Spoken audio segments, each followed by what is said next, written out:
Alright, so I get a lot of people on my tour asking about the door that's locked downstairs by the safe. And, I've had a million people say, oh, we heard this about it or this about it, what can you tell me? And all I can say is I've never heard a full story. It's all very vague.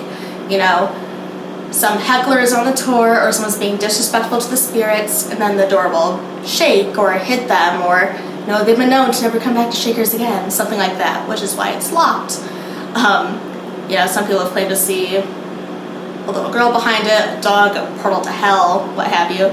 But when I interviewed to work at Shakers in 2020, I had never done the tour before, but I was hired. And then after I was hired, I did the tour. So our tour guide, Michelle, took me down to show me what I would be doing. So we're down in that cellar portion of the tour, and I'm standing over by the safe near the door.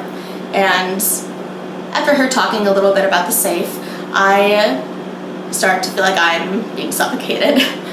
Not just like a little short of breath, I feel like there is a hand around my throat, not able to breathe. I almost fell down to my knees. And then eventually, walked a little bit a ways past the safe, and I told Michelle, I'm like, hey, I just felt like I was suffocated. Is that normal? She's like, oh yes, that's nothing we haven't seen before. And then she told me all about the door, and I was a little concerned because nothing like that has ever happened to me before or since. My mom's a nurse. She's like, oh, you had a heart attack. And I'm like, no, I'm in my mid-20s and fairly healthy, and can guarantee this is not a heart attack. But how I felt like I was being suffocated, I cannot tell you, but I think something or someone decided that they saw a newcomer and possibly did not take too kindly to me being down there. We can just go right into the next story. Sure. Whenever you're ready. I'll just obviously cut this part out. Of course. Let's see, what else? So, I had this happen a couple years ago. I was upstairs in the penthouse telling the story about Molly, and, it was mid-quarantine, so masks were, having to be worn. A gentleman was sitting on the couch over by the window, and leaning forward, he had his mask hanging off his ear to take a drink, but the mask flew off of his ear and flew behind the couch. Now, there's no fans up there, and if his mask would have just fallen off, it would have fallen onto his lap.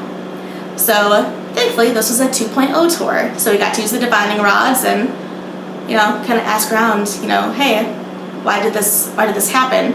Because the physics, it didn't add up. So we got to talking to Molly a little bit using the rods, and eventually we learned that this gentleman didn't quite resemble her father, but had a mustache very similar, and it was her way of trying to get his attention. So again, it's one of those things where you can't quite explain it, but the physics add up. No way that mask could have fallen behind the couch like that otherwise. I think the hardest part about being a tour guide is people asking, what have you experienced here? How many spooky things happen here? What's the most haunted part of the building, or what's the most haunted time of year? So many things happen to so many people all around this building. I can tell them my stories, or I can tell them other people's stories, and I almost feel like it's never scary enough. If some people really want to be just horrified. And I've had my experiences for sure, but it's one of those things where I think it has to happen to you for you to really get the full feel of it, which is why I recommend doing the tour multiple times with different tour guides, or doing the regular ghost tour and then doing the 2.0, because, similar tours, but also very different because you get to speak with the divining rods and speak with the spirits with the second one. I've had it happen on a couple 2.0 tours where girls would come on the tour and they're like, oh, we didn't expect anything to happen. we're not believers, and then they're using the divining rods, and like we were trying really hard not to have them move, and they moved anyway. And they'll run out the tour, and you know, I won't say that it's a job well done, because it's not my job to scare people, it's my job to inform and entertain. But I kind of feel like it's a job well done. So I was doing a private tour. It was sort of a team building exercise. I forget if it was a doctor and his nurses, or like a dentist and his dental assistants, something like that. But they did an early tour where it was just them. And all the women super, super into the tour. One of them even pulled me aside saying, "Hey, I'm a psychic and medium, but I don't tell my other coworkers about it. I'm loving the tour." But there's one man on the tour, like I said, he was kind of the head guy who set this up. Being a heckler the whole time, you know, I get this every once in a while on the tour, you know, when's the good stuff gonna happen? This isn't scary.